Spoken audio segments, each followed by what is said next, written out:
اعوذ باللہ من الشیطان الرجیم بسم اللہ الرحمن الرحیم۔ پیارے بچوں السلام علیکم۔ امید ہے بیٹا آپ خیریت سے ہوں گے۔ بیٹا آج جو کلاس ہم لے کے آئے ہیں جماعت 5ویں ہے، مضمون اردو ہے، موضوع ہے ہمارا گرو نانک دیو جی۔ تو یہ لیسن ہم اس کو کنٹینیو کرنے جا رہے ہیں، یہاں تک ہم نے یہ پڑھا ہے گرو نانک جی کا۔ تو تھوڑا میں اس کو آپ کو ریویژن بھی کر دیتا ہوں۔ گرو نانک کی بڑی بہن کی پیدائش اپنے نانا کے گھر میں ہوئی تھی، اس لیے انہیں نانکی یعنی کہ نانا کی کہتے تھے۔ بڑی بہن کے نام پر ان کو بھی نانک یعنی نانا کے کہنے لگے اور آئندہ وہ اسی نام سے پہچانے گئے۔ آج یہاں سے آگے بیٹا، کالو چاند کو یہ دیکھ کر رنج ہوتا تھا اور غصہ بھی آتا تھا کہ گرو نانک کی طبیعت دنیا کے کاموں میں نہیں لگتی، مگر کیا کرتا، گرو نانک کی بہن کپور تھلہ کے علاقے سلطان پور میں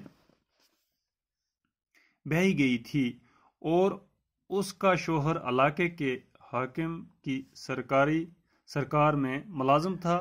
یہ سوچ کر شاید نوکری میں گرو نانک کا جی لگے، گرو نانک کو بھی سرکار میں نوکر رکھوا دیا۔ وہاں بھی گرو نانک نے محتاجوں اور ضرورت مندوں کے لیے دن پن کا دروازہ کھول دیا اور سرکاری خزانے کا روپیہ غریبوں اور مفلسوں میں تقسیم کرنے لگے۔ چنانچہ ملازمت سے بھی الگ ہونا پڑا۔ گرو نانک کے یہ رنگ ڈھنگ دیکھ کر ان کے والد نے سوچا کہ گرو نانک کی شادی کر دی جائے، گرہستی کا بوجھ پڑے تو وہ اس طرح روپے پیسے خرچ کرنا چھوڑ دیں۔ انہوں نے گرو نانک کی شادی کر دی۔ گرو نانک کی شادی ہو گئی، 2 بچے بھی ہوئے، لیکن گرو نانک کا دل گرہستی میں نہ لگا۔ وہ ہمیشہ کی طرح اپنی کمائی ضرورت مندوں پر خرچ کر دیتے۔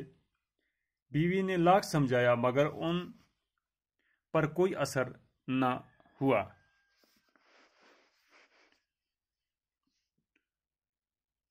گرو نانک ملک اور شہر پھرے، کہتے ہیں وہ مکہ مدینہ اور بغداد بھی گئے۔ اسی طرح جب اس دنیا کے سفر کی مدت تمام ہوئی اور آخری سفر کا وقت آیا تو ضلع گرداسپور میں آئے۔ وہیں 1539 عیسوی میں 90 سال کی عمر میں ان کا انتقال ہوا۔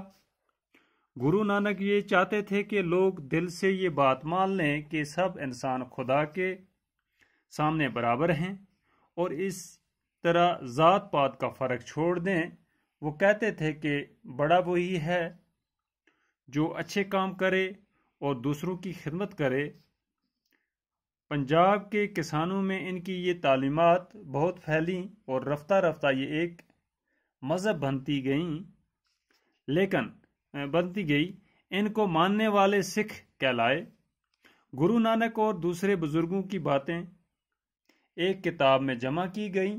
اس کتاب کا نام گرو گرنتھ صاحب ہے۔ یہی سکھوں کی مقدس اور پوتر کتاب ہے۔ تو دیکھیں بیٹا، یہ لیسن کمپلیٹ کیا ہم نے، آپ سنیں۔ کہتے ہیں کہ کالو چاند گرو نانک جی کے والد کا نام ہے۔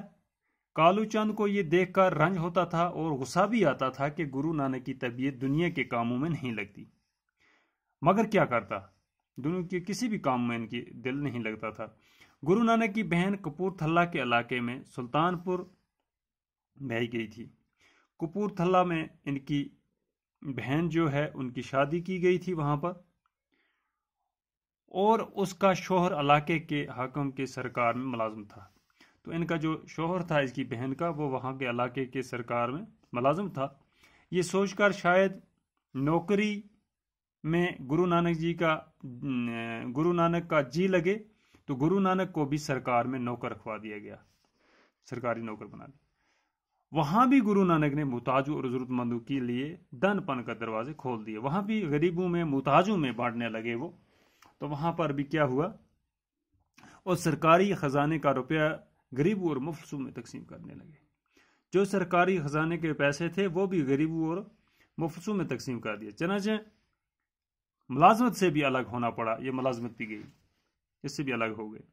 گرو نانک نے یہ رنگ ڈھنگ دیکھ کر ان کے والد نے سوچا کہ گرو نانک کی شادی کر دی جائے، کہ اب شادی کر دیں، ہو سکتا ہے شادی کر کے یہ کچھ سمجھیں، گرہستی کا بوجھ پڑے تو وہ اس طرح روپے پیسے خرچ کرنا چھوڑ دیں گے۔ جب اس نے شادی کر دی تو انہوں نے کیا کیا، گرو نانک کی شادی کر دی، اور گرو نانک کی شادی ہو گئی، 2 بچے بھی ہوئے، لیکن گرو نانک کا دل گرہستی میں نہ لگا، گرو نانک کا دل اس گرہستی میں، گرہستی کہتے ہیں گھر بار میں نہ لگا۔ وہ ہمیشہ کی طرح اپنی کمائی ضرورت مندوں پر خرچ کر دیتے، بیوی نے لاکھ سمجھایا مگر ان پر کوئی اثر نہ ہوا، بیوی کے کہنے پر بھی نہ سمجھے۔ گرو نانک ملک اور شہر پھرے، کہتے ہیں وہ مکہ مدینہ اور بغداد بھی گئے، مکہ مدینہ بھی گئے، بغداد بھی گئے گرو نانک، شہر ملک پھرے۔ اس طرح جب اس دنیا کے سفر کی مدت تمام ہوئی، پوری سفر کر کے اس پوری دنیا کا آخری سفر کا وقت آیا تو ضلع گرداسپور، پنجاب میں ہے یہ، میں آئے، وہیں 1539 عیسوی میں 90 سال کی عمر میں ان کا انتقال ہوا، تو اس دنیا سے چل بسے۔ گرو نانک یہ چاہتے تھے کہ لوگ دل سے یہ بات مان لیں کہ سب انسان خدا کے سامنے برابر ہیں، اور اس طرح ذات پات کا فرق چھوڑ دیں۔ وہ کہتے تھے کہ بڑا وہی ہے جو اچھے کام کرے اور دوسروں کی خدمت کرے، اس کو بڑا کہیں گے۔ تو اللہ کی نظر میں سب برابر ہیں، سب انسان، کوئی چھوٹا بڑا نہیں ہے۔ پنجاب کے کسانوں میں ان کی یہ تعلیمات بہت پھیلی، جو پنجاب کے کسان ہیں ان کی یہ تعلیمات بہت پھیلی، اور رفتہ رفتہ یہ ایک مذہب بنتی گئی۔ ان کو ماننے والے سکھ کہلائے، ان کو ماننے والے جو ہے ان کو سکھ کہلائے، وہ کی ذات سکھ ہے۔ گرو نانک اور دوسرے بزرگوں کی باتیں ایک کتاب میں جمع کی گئی، اور اس کتاب کا نام گرو گرنتھ صاحب ہے۔ سکھوں کی جو مقدس کتاب ہے اس کا نام گرو گرنتھ صاحب رکھا گیا، یہی سکھوں کی مقدس اور پوتر کتاب ہے۔